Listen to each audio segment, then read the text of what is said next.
everyone, and welcome to the 4th episode of The Shaker Chef. I'm your Shaker Chef, Ezra, and today we're going to be making a home specialty, cookies, more specifically chocolate chip cookies. We're putting our own twinge on it by also adding in some butterscotch chip cookies. So, watch on for more details and let's hop right in.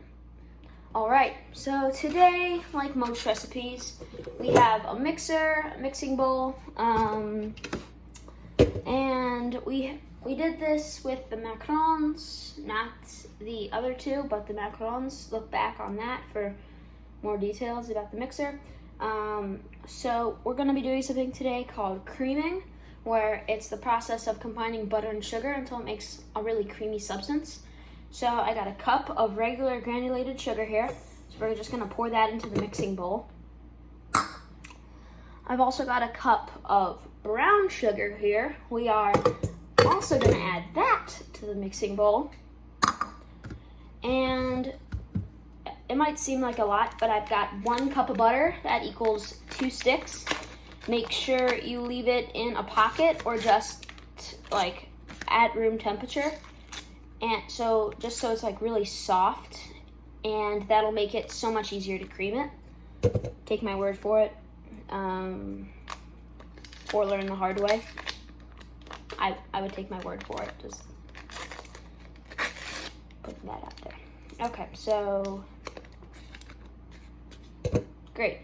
So I put that in there. We are going to set down the mixer and we are going to put it on a slow speed to start and then heighten it a little bit, and we are gonna stop once it kind of combines entirely. So we're gonna start it on a slow speed. You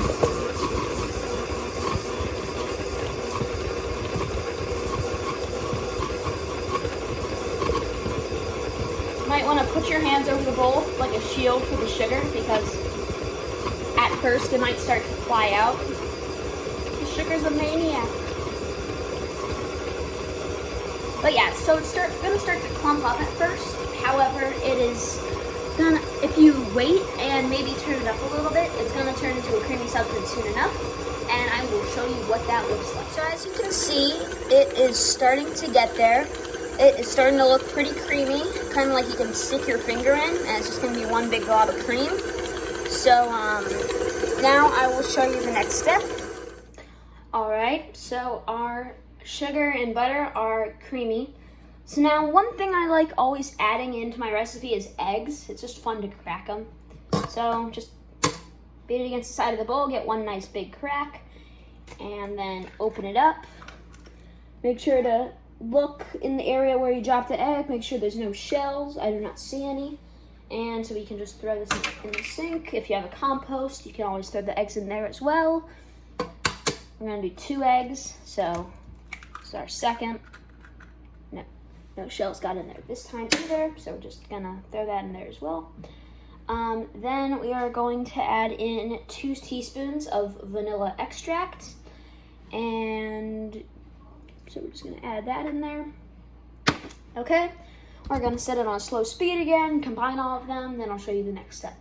All right, so we have just added in the eggs and the vanilla. So this is a technique that's not that common in baking, although I'd say it shows up now and then. So we're gonna get 2 teaspoons of hot water. It doesn't have to be boiling hot. It can just be like the hottest from your sink even. So I'll just go over here and do that. Get it hot, nice and hot. All right, so we got approximately 2 teaspoons of hot water here.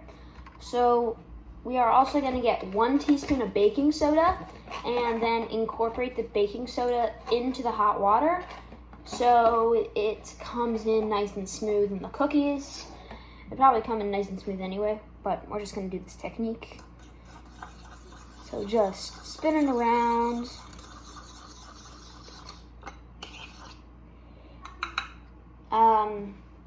Finished product's going to look a little bit like diluted milk. So yeah, we're just gonna pour that in there. So then we incorporate it. You want to make sure that this gets nice and even around, because if it gets to some parts and not others, the cookies will look all disshaped, because some parts rise with baking soda and some don't. So, and it's really good to really make sure that you get it all around the cookies. And we're done with that. Okay, so we just added in the baking soda water or diluted milk. So we are gonna do the same thing that we always do with recipes. We're gonna pour some salt into our hand, take a pinch, maybe 2, brush it off in the sink. And we are gonna do something that it's very common in cooking. However, I don't think we've done it before. We might have, but I don't think so. We're gonna just put it on a really slow speed. I have 3 cups of flour in this bowl, so it's a lot of flour. And I'm just gonna slowly pour it in, not all at once, because that would be like a dust cloud. So I poured in a good amount. Gonna wait for that to get all mixed in. At the very end, you might have to scrape the sides. And so if it gets on the sides, fine, don't worry about it. Gonna pour in some more. You might spill a little bit, just like on the edge of the bowl, and it might fall down. Don't worry about that either. It's fine if it's a little over or a little less.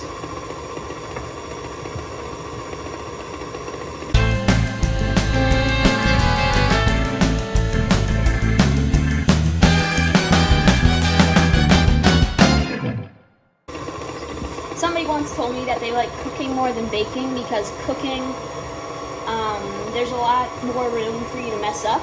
I personally disagree with that statement. I feel like both have a good room to change and both have a good room to mess up. So, I mean, one of the reasons I like baking better, I admit I got a sweet tooth, so makes sense. Then again, not everything in baking is sweet.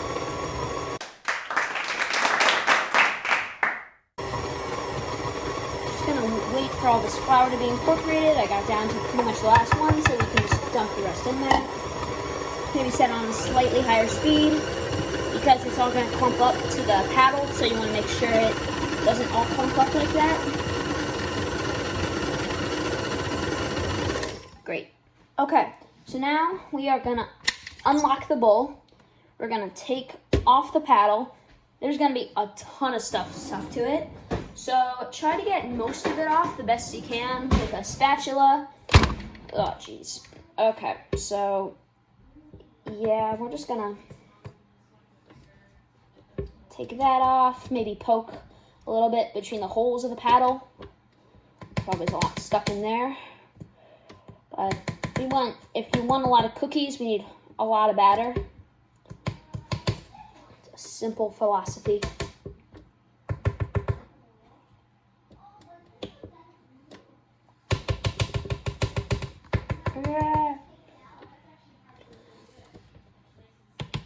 All right, I think we got pretty much all we can get off this spatula. So we're gonna stick the spatula in the bowl. We're gonna need it again. Take off this, put it in the sink for you to wash afterwards. And I got all this batter here. Nice batter. See, I can even show it to you because it doesn't really fall very much. It's very sticky. That's the way cookie batter should be, instead of cake batter, which is more wet. So now we're gonna do folding like we did in the very first one.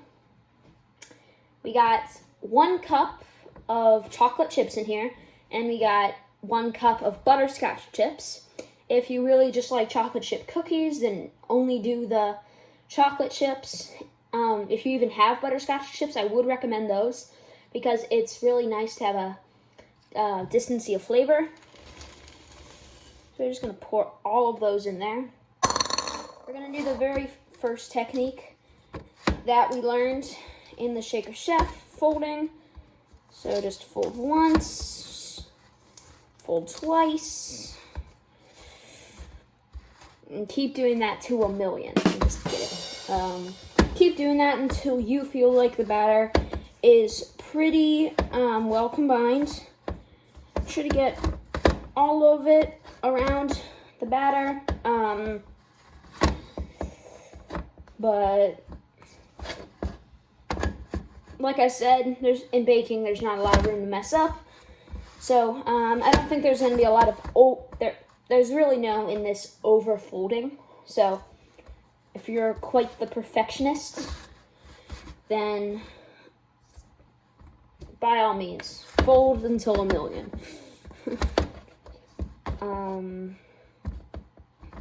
Yeah, so personally, I feel like I've done it enough.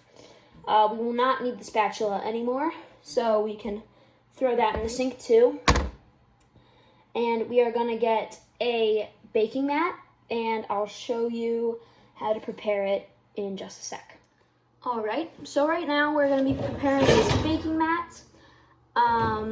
So we got a metal tray, and also if you have a silicone baking sheet, like this one here, it's very nice, of non-stick. If you do not, I would get maybe some wax paper and put that on top. And then I'm gonna do this anyway, just because I do not want my cookies to stick. I want them to come off like soft butter. So I just shook this around a little bit. Okay, and I just sprayed my cooking pan. So now I know it will not stick. And now I am going to scoop all of this great batter into dough, into cookies. There is not, you'll probably have more than one baking sheet because there's so much batter in here. We made a lot. But hey, that's good if you have the time, because who does not like cookies, honestly? Okay, so this is a cookie scooper. It's got these two handles. You press them together, and there's this little thing that goes in between them and helps eject the cookie. So we take this, we take a pretty good size, and we just squeeze it up against the side of the bowl. You kind of want to get all the edges off if you want a good looking cookie. And then if your silicone mat has circles, I would suggest starting there. If it looks high but not too wide, that's fine. It's probably gonna go down just a little bit, and it's gonna spread out while baking. Okay, scoop, scrape, and sploot. And sploot. Okay, so my mat is almost full, and then we're gonna set the oven to 350, and we're gonna put the cookies in for about 10 minutes. So keep doing that. If you have several baking sheets, that's fine as well. I'm just gonna put all of them in the oven. Just keep doing that. And I've got a full baking sheet by scooping, scraping, and splooting. So I'm just gonna set the oven, bake, 350 start. It's got a preheat, and then I'm gonna set it for 10 minutes. So that was today's episode. You'll see the cookie consistency in a little bit. They're still in the oven. But if you liked today's video, please like and subscribe to the Shaker Chef channel. Once you subscribe, please leave a comment on how the video was, or maybe leave a comment on the main channel page saying what you want the next video to be about. And I will see you next time on The Shaker Chef.